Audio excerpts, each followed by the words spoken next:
Well, hey, everybody. Today, I'm going to talk about what you can do to make your course more engaging. And I've got 10 ideas to share with you. So, number one, think about adding in a branched video scenario to your course. It's set up a lot like the old choose your adventure games, the books that kids would read, and they probably still are. It makes it really interesting if, depending on the choice that I make, I go down a particular path. The next thing you can do is think about turning your quizzes and tests into games. You can use tools like Kahoot, which creates great multiple choice tests, and there's a leaderboard at the end. And so people are competing against each other, and it just makes it a lot more fun. You can also pull out old games like Jeopardy. You can bring in games like trivia. There's all kinds of different templates out there that you can use. And it just makes the whole testing process a bit more fun, and it holds people's interest.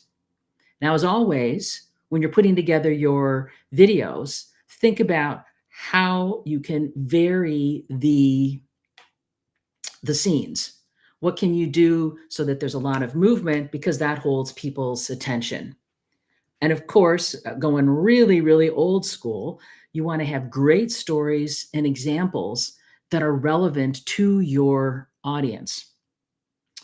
Next up, think about what you can do to add interactive elements to your course. We are very lucky that we live in a time where we have a lot of tools that we can use to create interactive content. These tools are called authoring tools, and there's a whole variety of them out on the market that you can use.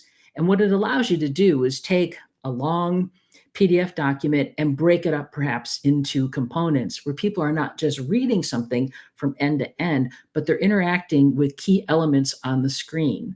So you can have a hotspot across a process, and every time they click on each phase of the process, they read about what's happening there. There's all kinds of things that you can use to create click to reveal types of activities, and it will take you beyond press next to continue as your interactivity. Now, there's a lot of talk right now about gamification, which is doing things like awarding badges when people successfully complete a lesson.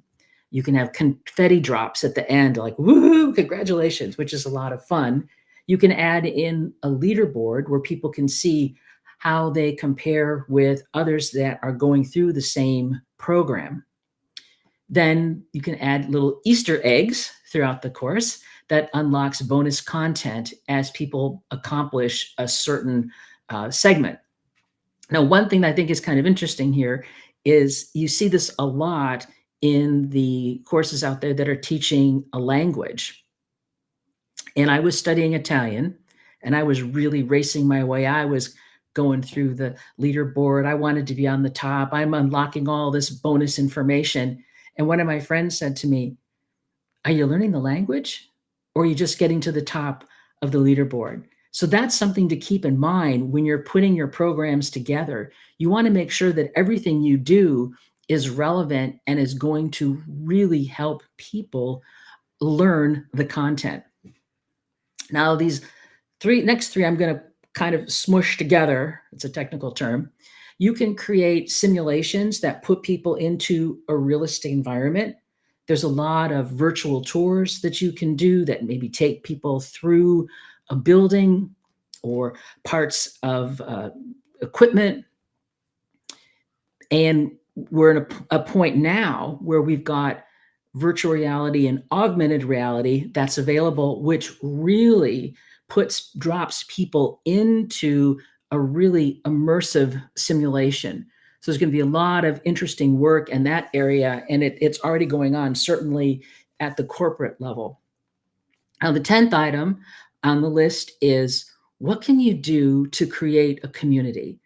Online learning can be, it's a solo experience, and it can be a little bit lonely. How can you have the different people that are working through your programs come together in a community? So if you can create a safe place for people to go and share ideas with each other, it just levels up the program and makes for a more powerful experience. So that's the 10 items on my list for you today. And as you think about what you want to do to make your courses more interesting, more interactive, and more engaging, use tools that are going to enhance the learning, that are going to move people forward. Don't bring in tools like this, ideas like this, just for the fun of it or for the sake of. Be purposeful, be intentional in everything you do. And that's it for today. Next up, we're going to talk about what you can do to license your content. That will be on Thursday. And I do have, as always, a little freebie for you. And it's my 8 easy steps to create training that sells. And that should come up on the screen here in just a second. Or not. So that's all I've got. And if you want to continue the conversation, please